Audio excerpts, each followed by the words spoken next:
जे विचार डॉक्टर बाबासाहेबांनी मांडले, जे विचार छत्रपती शिवाजी महाराजांनी मांडले, जे विचार सावित्रीबाई फुले, ज्योतिबा फुले या सर्व महान विभूतींनी मांडले, ते विचार 800 वर्षापूर्वी संत, सुधारक आणि बोलते यापेक्षा करते सुधारक बसवेश्वरांनी हे विचार मांडले आहेत. डॉक्टर रामलिंग पुराणी यांचे सकाळपासून मी धावपळ बघतोय. मी अनेक त्या व्यक्तींना विचारलं, माहिती घेतली. खरंच वेडा माणूस आहे. आपल्या देशाला स्वातंत्र्य मिळालं हे शहाण्या माणसामुळे नाही, वेड्या माणसामुळे मिळालं. आणि या स्वराज्याचं सुराज्य करण्यासाठी आजही कोण धडपडत असतील तर ते डॉक्टर रामलिंग पुराणी यांच्यासाठी वेडे माणसं आहेत. आज या मुरुम नगरीमध्ये पुरस्कार स्वीकारताना खरंच मला असं वाटतं की या मुरुम नगरीमध्ये, ज्या मुरुम नगरीने राज्याला बसवराज पाटील सारखा ग्रामविकास मंत्री दिला, ज्या मुरुम नगरीमध्ये, ज्या मुरुम नगरीला स्वातंत्र्य सैनिकाचा वारसा आहे, त्या मुरुम नगरीमध्ये कृषी क्षेत्राचा आर्थिक रणगाडा म्हणला जातो, विज्ञान सहकारी साखर कारखाना आहे. अशा या भूमीमध्ये मला आज पुरस्कार स्वीकारला मिळतो. हे मी स्वतःचं खरंच खूप भाग्यवान असं मला मानतो मी. आणि खरंच मी गावावर कौतुक करतो, कारण सर्वांवर बसलो होतो, सर्वांसोबत बसलो होतो. बसव प्रतिष्ठान म्हणजे की आपल्याला वाटतं की भीमसेन समाजातील लोकांना सुद्धा पुरस्कार दिला जाईल असं वाटतं. पण जसं महात्मा बसवेश्वरांनी सर्व सर्व जाती धर्मासाठी काम केलं, तसं मला वाटतं आजचा हा पुरस्कार सर्व जाती धर्मातील लोकांना दिला गेला. त्यामुळे खरंच रामलिंग सर आपल्या सरकारवर कौतुक असं मला कधी वाटतं. हा जो पुरस्कार मला मिळाला आहे, हा पुरस्कार माझ्या भावी आयुष्यासाठी, मला सामाजिक कार्यामध्ये अधिक योगदान देण्यासाठी नक्कीच मुरुममध्ये 12वा राज्यस्तरीय बसवरत्न पुरस्कार सोहळा उत्साहात संपन्न. विविध क्षेत्रातील मान्यवरांचा गौरव. समाजसेवेच्या कार्याला मिळाली नवी ऊर्जा. मुरुम क्रांतीसूर्य समतानायक जगज्योती महात्मा बसवेश्वर यांच्या जयंती उत्सवानिमित्त बसव प्रतिष्ठानच्या वतीने आयोजित 12वा राज्यस्तरीय बसवरत्न पुरस्कार वितरण सोहळा रविवारी तारीख 28 रोजी रत्नमाला मंगल कार्यालयात अत्यंत थाटामाटात आणि उत्साही वातावरणात पार पडला. समाजकार्यासह विविध क्षेत्रात उल्लेखनीय योगदान देणाऱ्या मान्यवरांचा यावेळी यथोचित सन्मान करण्यात आला. मान्यवरांची उपस्थिती आणि द्वीप प्रज्वलन या सोहळ्याच्या अध्यक्षस्थानी जिल्हा बँकेचे अध्यक्ष बापूराव पाटील होते. यावेळी औषधाचे उद्योजक श्रोनिक उटगे, नळदुर्गचे नगराध्यक्ष बसवराज धरणे, ग्रामीण रुग्णालयाचे वैद्यकीय अधीक्षक डॉक्टर महेश अर्धाले, कृषी उत्पन्न बाजार समितीचे संचालक सुरेश मंगरुळे, माजी नगराध्यक्ष धनराज मंगरुळे, रशीद शेख, रोटरीचे माजी अध्यक्ष गोविंद पाटील, दत्ता बिराजदार, नगरसेवक राजेंद्र बेंडकाळे, रूपचंद गायकवाड, गणेश अंबर, अहमद मिनियात आणि सुनील खेडे आदींची प्रमुख उपस्थिती होती. प्रारंभी महात्मा बसवेश्वर यांच्या प्रतिमेस पुष्प अर्पण करून आणि दीप प्रज्वलन करण्यात आले. या सोहळ्यात बापूराव पाटील व मान्यवरांच्या हस्ते विविध क्षेत्रातील सत्कार मूर्तींना सन्मान चिन्ह, प्रशस्तीपत्र, शाल, फेटा आणि पुष्पहार देऊन गौरवण्यात आले. राज्यस्तरीय जीवन गौरव पुरस्कार राजेंद्र पाचंगे लातूर, प्रकाश कांबळे मुरुम. राज्यस्तरीय पुरस्कार पंकज शहाणे, आशा कांबळे, दीपक शिंदे, डॉक्टर बालाजी बिरादार, विठ्ठल चारे, रतन कटके, इरफान मुजावर, उल्हास गुरगुरे, राहुल मुळे, भारत सातपुते, मुस्तान मिर्झा, तानाजी भालेराव, कुमारी लाव्या वाघमारे, विक्रम दासमे, विश्वभूषण लिमे आणि तुळजाभवानी रेल्वे संघर्ष समिती या सर्वांचा सन्मान करण्यात आला. यावेळी 3 शाळेतील 400 गरजू विद्यार्थींना शैक्षणिक साहित्याचे प्रातिनिधिक स्वरूपात वाटप करण्यात आले.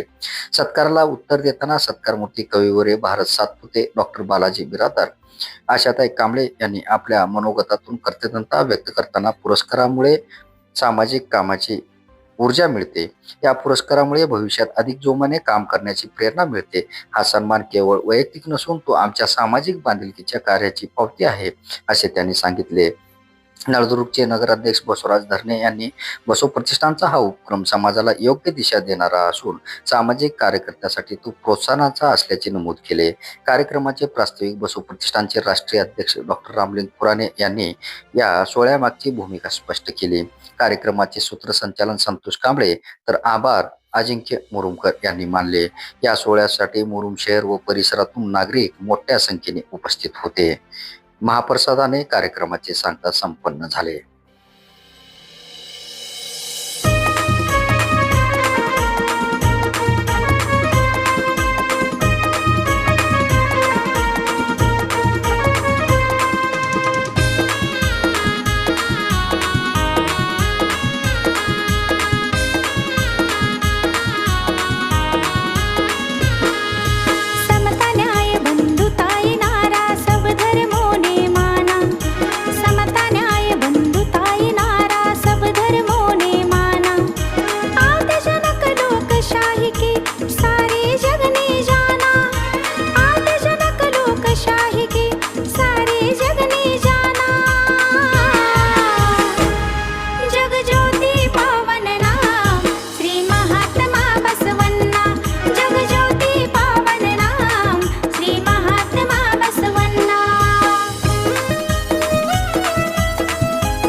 माझ्या वयाला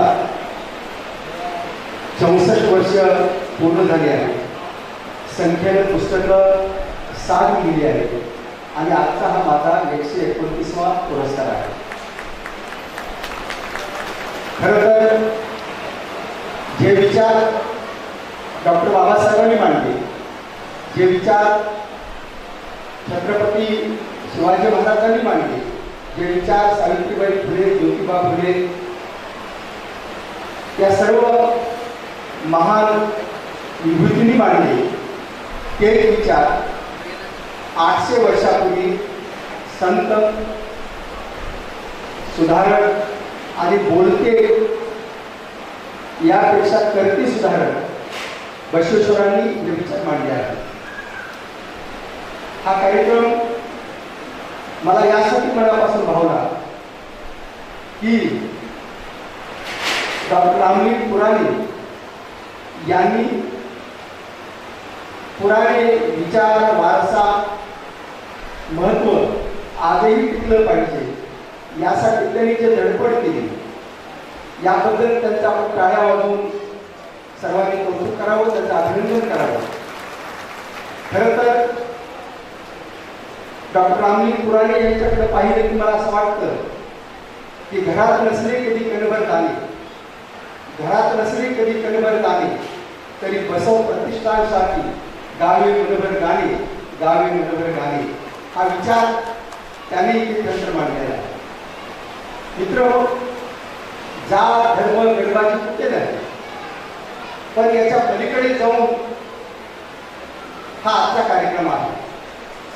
आजच्या कार्यक्रमाबद्दल बोलायचं झालं तर मी एवढंच म्हणेन की जात कोणती पुसू नका, धर्म कोणता पुसू नका, उद्यानातील फुलासत्याच्या रंग कोणता पुसू नका, असा हा आजचा कार्यक्रम आहे.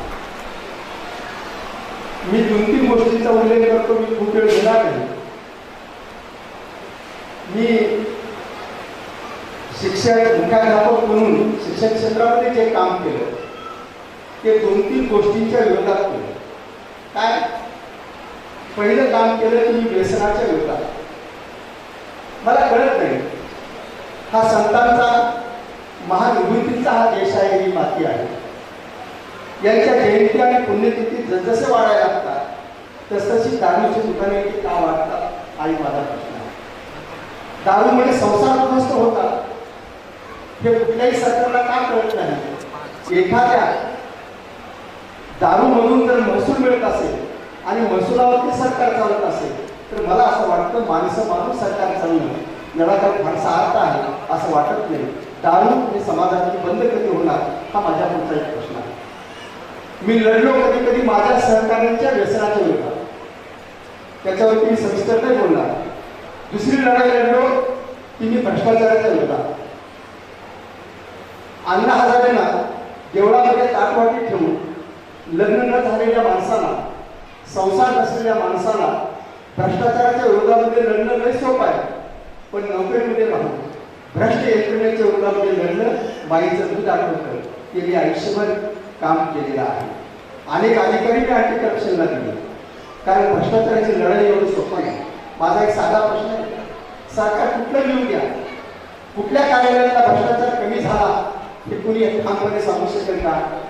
असो, मी तिसरी लढाई लढलो ते कॉपीच्या विरोधात. काय कॉपी? मी जिथे जिथे केंद्र संचालक राहिलो, जिथे जिथे भरारी पथकात राहिलो, मी जिथे जिथे बैठक पथकात राहिलो, तिथे तिथे मी कॉपीच्या विरोधामध्ये आयुष्यभर लढत होतो.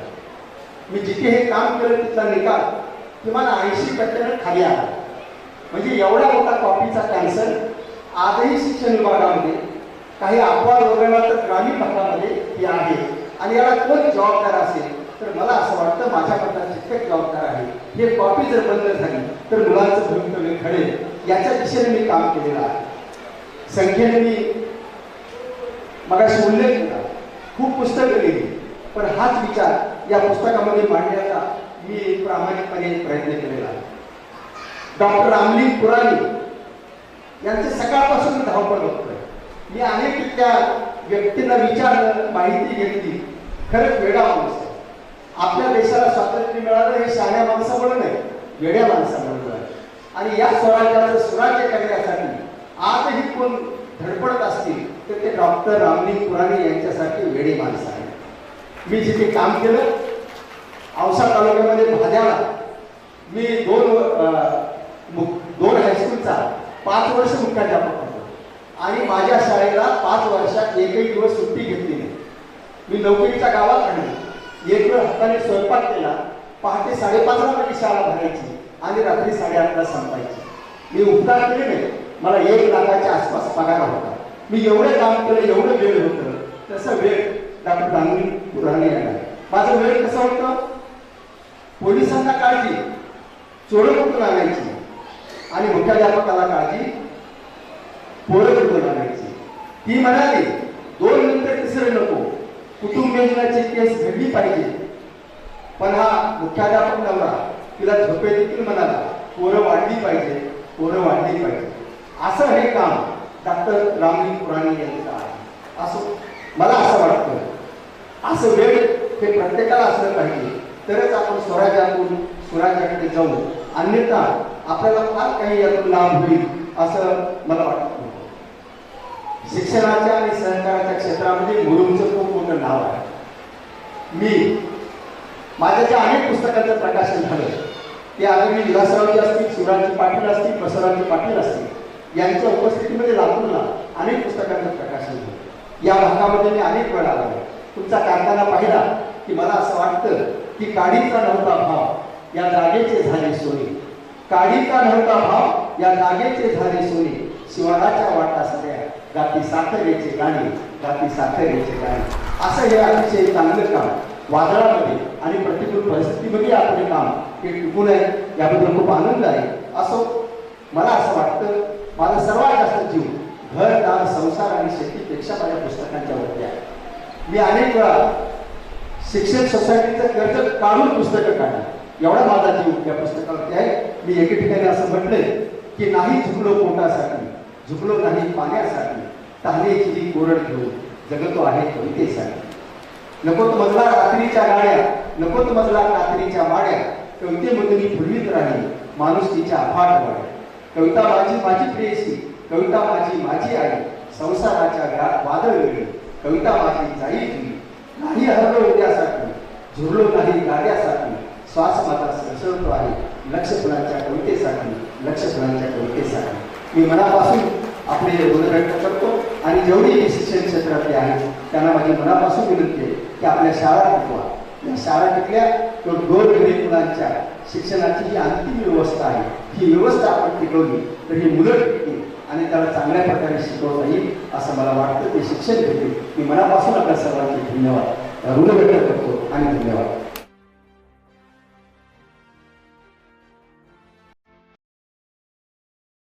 जनसामान्यांचा बुलंद आवाज, कर्मतंड लढा सत्याचा.